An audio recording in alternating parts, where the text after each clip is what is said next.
আসসালামু আলাইকুম ভিউয়ার্স, আজকে তোমাদের সঙ্গে শেয়ার করব মুখে স্বাদ লেগে থাকার মতো রাজকীয় স্বাদের গাজরের হালুয়া।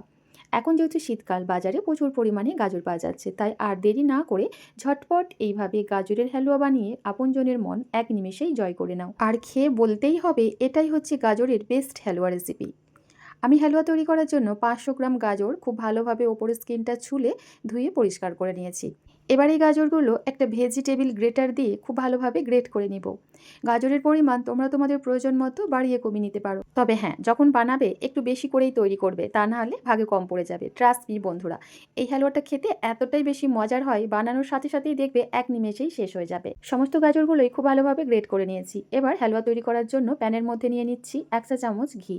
ঘি হালকা মেল্ট হয়ে গেলে অ্যাড করে দেব কাজু, কিশমিশ আর কিছুটা কাঠবাদাম কুচি। বাদামের পরিমাণ তোমরা তোমাদের প্রয়োজন মতো বাড়িয়ে কমিয়ে নিতে পারো, আবার চাইলে নিজেদের পছন্দ মতো যে কোনো ড্রাই ফ্রুট এখানে ব্যবহার করতে পারবে।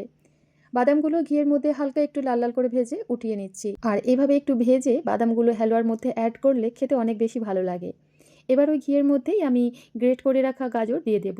এবার এই গাজরটাকে ঘিয়ের মধ্যে 3 থেকে 4 মিনিট সময় নিয়ে খুব ভালোভাবে ভেজে নিতে হবে। চুলো ফ্লেম থাকবে লো টু মিডিয়ামে, আর কোনোভাবেই নাড়াচাড়া বন্ধ করা চলবে না। অনবরত নেড়েচেড়ে এই কাজটা করে নিতে হবে। এভাবে একটু ঘিয়ের মধ্যে গাজরটা ভেজে নিলে গাজরের যে একটা কাঁচা গন্ধ থাকে সেটা চলে যাবে, আর ঘিয়ে ভাজার জন্য দেখবে খুব সুন্দর একটা স্মেল পাবে।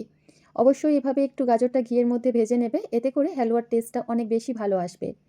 অনেক বন্ধুরাই হয়তো ভাবতে পারে এখানে ঘিয়ের পরিবর্তে সাদা তেল দিয়ে এই কাজটা করা যাবে কিনা, মানে হালুয়াটা তৈরি করা যাবে কিনা। একদমই না, হালুয়ার আসল টেস্ট এবং ফ্লেভার পেতে গেলে অবশ্যই ঘি দিয়েই হালুয়াটা তৈরি করতে হবে। তো আমি এখানে গাজরটাকে 3 থেকে 4 মিনিট সময় নিয়ে খুব ভালোভাবে ভেজে নিয়েছি।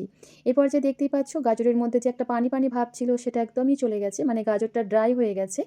আর সুন্দর একটা স্মেলও পাবে এই পর্যায়ে। তারপর গাজরটা সেদ্ধ করার জন্য অ্যাড করে দিলাম আগে থেকে জাল করে রাখা 350 ml দুধ। এর থেকে বেশি পরিমাণ দুধ ব্যবহার করবে না, তাহলে দেখবে গাজরটা অনেক বেশি সেদ্ধ হয়ে একদম গলে যাবে। সেক্ষেত্রে হালুয়ার টেক্সচারটাও দেখতে ভালো লাগবে না, আর খেতেও ভালো লাগবে না। আর এই দুধের মধ্যেই দেখবে গাজরটা সুন্দরভাবে সেদ্ধ হয়ে যাবে। আর এই গাজরটা সেদ্ধ করার জন্য প্যানের ঢাকনাটা লাগাবে না, এভাবে আলগা রেখেই গাজরটাকে সেদ্ধ করে নেবে। এতে করে দেখবে হালুয়ার কালারটা খুব সুন্দর আসবে। তো এখানে আমি চুলো ফ্লেম লো টু মিডিয়ামে রেখে 7 থেকে 8 মিনিট সময় নিয়ে গাজরটাকে প্রায় 90% সেদ্ধ করে নিয়েছি। আর এই পর্যায়ে দেখো আলতো হাতে একটু চাপ দিলেই কিন্তু গাজরটা খুব ভালোভাবে ম্যাশ হয়ে যাচ্ছে।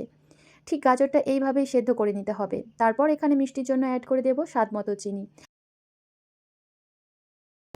মিষ্টির পরিমাণ নিজের টেস্ট অনুযায়ী বাড়িয়ে কমিয়ে নিতে পারো। আর এখানে চিনি অ্যাড করার পর কোনোভাবেই নাড়াচাড়া বন্ধ করা চলবে না। চুলোর ফ্লেম লোয়ে রেখে অনবরত নেড়েচেড়ে হালুয়াটা তৈরি করে নিব। আর এভাবে নাড়তে নাড়তে দেখবে চিনিটা খুব সুন্দরভাবে মেল্ট হয়ে পানি ছাড়তে শুরু করবে।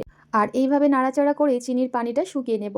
আর এখন দেখবে গাজরটা খুব সুন্দরভাবে সেদ্ধ হয়ে যাবে। মানে প্রথম পর্যায়ে আমি 90% সেদ্ধ করেছিলাম দুধ দিয়ে, আর বাকি 10% এই চিনির শিরার মধ্যেই সেদ্ধ হয়ে যাবে। চিনির পানি ভালোভাবে শুকিয়ে গেলে গাজরের হালুয়ার টেস্ট বাড়ানোর জন্য অ্যাড করে দিলাম 50 গ্রাম খোয়া বা মাওয়া। চেষ্টা করবে এখানে ফ্রেশ খোয়াটা ব্যবহার করতে, এতে করে স্বাদটা অনেক বেশি ভালো আসবে আর খুব সহজেই গাজরের সঙ্গে মিশে যাবে। তবে তোমাদের হাতের কাছে খোয়া ক্ষীর না থাকলে এই পর্যায়ে গুঁড়া দুধও ব্যবহার করতে পারবে।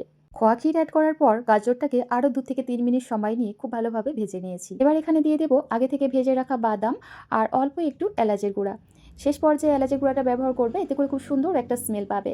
সমস্ত কিছু উপকরণ খুব ভালোভাবে নেড়েচেড়ে মিশিয়ে নিচ্ছি। সবশেষে হালুয়ার মধ্যে অ্যাড করে দিচ্ছি হাফ চা চামচ পরিমাণ ঘি। শেষ পর্যায়ে অল্প একটু ঘি ব্যবহার করে দেখবে হালুয়ার মধ্যে ঘি খুব সুন্দর একটা স্মেল পাবে। ভালোভাবে নেড়েচেড়ে মিশিয়ে নিলেই কিন্তু তৈরি রাজকীয় স্বাদের গাজরের হালুয়া। তো দেখতেই পেলে বন্ধুরা, নামমাত্র ঘি দিয়ে কিন্তু আমি এই অসম্ভব মজাদার হালুয়াটা তৈরি করে ফেললাম। এইভাবে একবার হালুয়া তৈরি করে দেখবে, এর স্বাদ কখনোই ভুলতে পারবে না, মুখে লেগে থাকবে। এবার এই গরম গরম হালুয়াটা পরিবেশন করার পালা। খেতে এতটাই বেশি টেস্টি হয়েছিল বন্ধুরা, প্যান থেকে নামানো মাত্রেই এক নিমেষেই শেষ হয়ে গেছে। হালুয়াটা দেখতে আরও অনেক বেশি সুন্দর এবং আকর্ষণীয় লাগার জন্য ওপর থেকে একটু ড্রাই ফ্রুট আর একটু মাওয়া ছিটিয়ে দিচ্ছি। ওপর থেকে দিয়ে দিচ্ছি সামান্য একটু গলানো ঘি। তো তৈরি হয়ে গেল ভীষণ সুস্বাদু রাজকীয় স্বাদের গাজরের হালুয়া।